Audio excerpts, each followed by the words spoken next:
আমন্ত্রণ জানাচ্ছি আপডেট সংবাদে। শুরুতেই জানিয়ে দিব গুরুত্বপূর্ণ শিরোনাম, এরপরেই থাকবে বিস্তারিত। এবার ইসরায়েলি জাহাজে নিষেধাজ্ঞা জারি করল মালয়েশিয়া।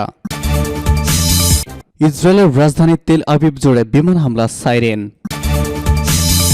জানাবো লোহিত সাগরের উত্তেজনা কমাতে আলোচনা চলছে, জানালো হাউসি। এদিকে ইউক্রেন বাহিনী আরো 5 লাখ সেনা চায়, বললেন প্রেসিডেন্ট ভলোদিমির জেলেনস্কি। ডিসেম্বর শেষে ইউক্রেনকে সহযোগিতার অর্থ থাকবে না যুক্তরাষ্ট্রের। আরও জানাবো অবশেষে মামলা থেকে খালাস পেলেন পাকিস্তানের সাবেক প্রধানমন্ত্রী ইমরান খান। এবং সর্বশেষ জানিয়ে দিব মিয়ানমারে শত শত জান্তা সৈন্যের আত্মসমর্পণ।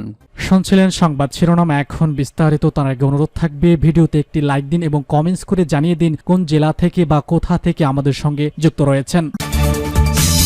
এবার ইসরায়েলি জাহাজে নিষেধাজ্ঞা জারি মালয়েশিয়ার। ফিলিস্তিনের গাজা উপত্যকায় আগ্রাসনের জেরে এবার ইসরায়েলি জাহাজের ওপর প্রবেশ নিষিদ্ধ জারি করল মালয়েশিয়া। এক বিবৃতিতে মালয়েশিয়ার প্রধানমন্ত্রী আনোয়ার ইব্রাহিমের কার্যালয় বলেছে, ইসরায়েল ফিলিস্তিনিদের বিরুদ্ধে গণহত্যা ও বর্বরতা চালাচ্ছে। এর প্রতিক্রিয়া ইসরায়েলের GIM শিপিং কোম্পানির ওপর নিষেধাজ্ঞা জারি করা হলো। বিবৃতিতে আরও বলা হয়েছে, ইসরায়েল পতাকাবাহী আর কোনো জাহাজকে ডক না করতে দেওয়ার সিদ্ধান্ত নিয়েছে মালয়েশিয়া। একই সঙ্গে ইসরায়েল ওইমুখী কোনো জাহাজে মালয়েশিয়ার বন্দরগুলোতে মালামাল বোঝাই করতে পারবে না বলেও বিবৃতিতে উল্লেখ করা হয়েছে।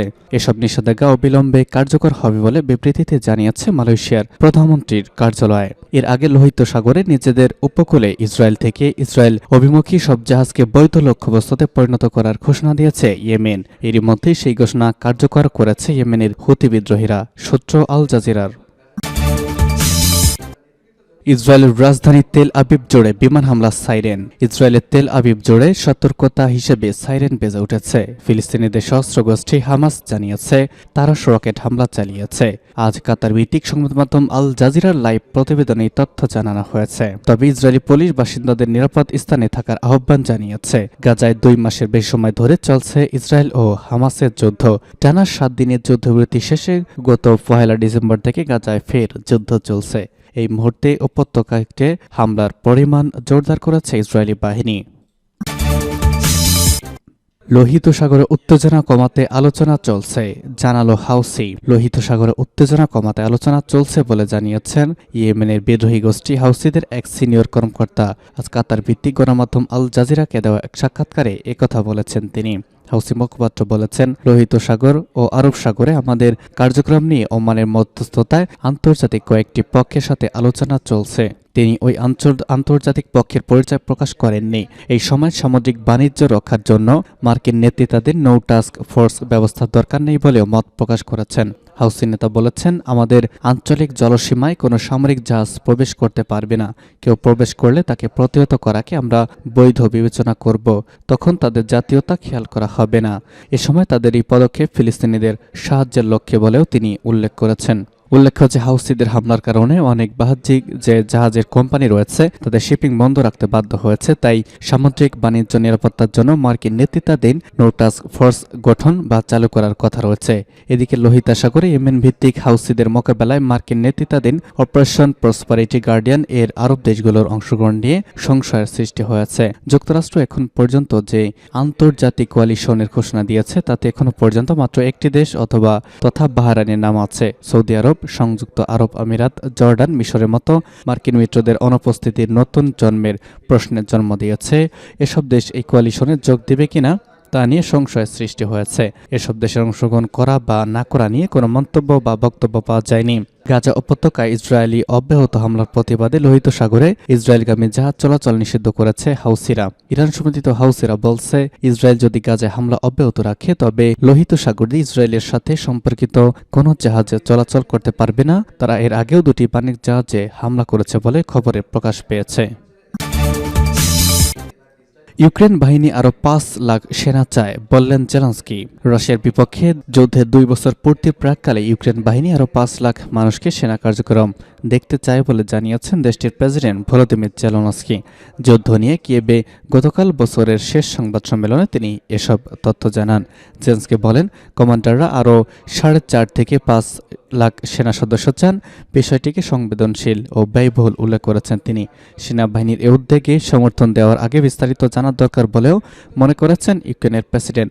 সেনা সংখ্যার বিষয়ে তিনি বলেছেন, যুদ্ধক্ষেত্রে ইতিমধ্যে 5 লাখ সেনা মোতায়েন রয়েছে। রাশিয়ার সঙ্গে যুদ্ধ চালিয়ে যাওয়া নিয়ে অনেকটা জটিল পরিস্থিতি রয়েছে ইউক্রেন। নতুন সহায়তা ও তহবিল পেতে যুক্তরাষ্ট্র ও ইউরোপীয় ইউনিয়নভুক্ত দেশগুলো থেকে অনিশ্চয়তার খবর আসছে। এর মধ্যে যুদ্ধের ময়দানে ইউক্রেন বাহিনীতে আরও সেনা বাড়ানোর ইচ্ছার কথা জানালেন ইউক্রেন প্রেসিডেন্ট ভলোদিমির জেলেনস্কি। আরও সেনা অর্থায়নের তথা মোতায়েনের অর্থ হবে খরচ বাড়ানো হবে। ডিসেম্বর শেষে ইউক্রেনকে সহযোগিতার অর্থ থাকবে না যুক্তরাষ্ট্রের। ইউক্রেনের জন্য সহায়তা তহবিলের অর্থ ডিসেম্বরের পর শেষ হয়ে যাবে বলে জানিয়েছেন মার্কিন ন্যাশনাল সিকিউরিটি কাউন্সিলের মুখপাত্র জন কির্বি। তিনি সাংবাদিকদের বলেছেন, বাইডেন প্রশাসন এই মাসে ইউক্রেনে আরও একটি সামরিক সহায়তার প্যাকেজ ঘোষণা করার পরিকল্পনা করছে, কিন্তু মাস শেষ হয়ে গেলে আর কোনোটাই আর কাজে আসবে না। ন্যাশনাল সিকিউরিটি কাউন্সিলের মুখপাত্র জন কির্বি বলেছেন, মাস শেষে আমাদের আর কিছু করার থাকবে না, ইউক্রেনকে সহায়তা করার মতো অর্থ আর থাকবে না। এজন্য বিলম্ব না করে এখনই কংগ্রেসকে সিদ্ধান্তে আসা প্রয়োজন। পেন্টাগনের মুখপাত্র লেফটেন্যান্ট কর্নেল গ্যারগন গানের মতে, সরাসরি ইউক্রেনকে অস্ত্র সরবরাহ করার জন্য পেন্টাগনের কাছে এখনও 4.4 বিলিয়ন মার্কিন ডলার রয়েছে, তবে মাস শেষে তা প্রায় শেষ হয়ে যাবে। সহিংসতার মামলা থেকে খালাস পেলেন ইমরান খান। পাকিস্তানের সাবেক প্রধানমন্ত্রী ইমরান খান এবং আসাদ উমর 2023 সালের 25 মে এর কথিত সহিংসতার একটি মামলা থেকে খালাস পেয়েছেন। পাকিস্তানের রাজধানী ইসলামাবাদের কোরালস্ত বিচার দলীয় বিভাগীয় ম্যাজিস্ট্রেট এই রায় দিয়েছেন। দেশি গণমাধ্যম দ্য ডন প্রকাশিত একটি প্রতিবেদন থেকে এই তথ্য জানানো হয়েছে। প্রতিবেদনে বলা হয়েছে, ইমরান খান এবং আসাদ উমর ছাড়া এই মামলায় অভিযুক্ত অন্যদের ব্যাপারে সিদ্ধান্ত 24 ফেব্রুয়ারি পর্যন্ত মুলতবি করা হয়েছে। শাহ মোহাম্মদ কুরেশি, ফয়সাল জাভেদ, আলী নওয়াজ আওয়ান, আলী আমিন গুন্ডাপুর, রাজা খুররাম নওয়াজ সহ আরও অনেকেই এই মামলায় আসামি করা হয়েছিল। দ্য ডন অনুসারে এফআইআই এর অভিযোগ করা হয়েছে, গত বছরের 25 মে লং মার্চ চলাকালীন অভিযুক্তরা বিক্ষোভকারীদের সহিংসতার জন্য উস্কানি দিয়েছিলেন।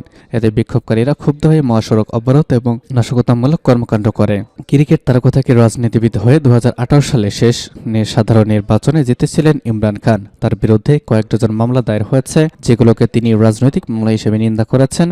একটি দুর্নীতির মামলায় তাকে দোষী সাব্যস্ত করে ইতিমধ্যে 3 বছরের কারাদণ্ডও দেওয়া হয়েছে। এই সাজা স্থগিত করা হলেও তিনি অন্যান্য মামলায় কারাগারে রয়েছেন।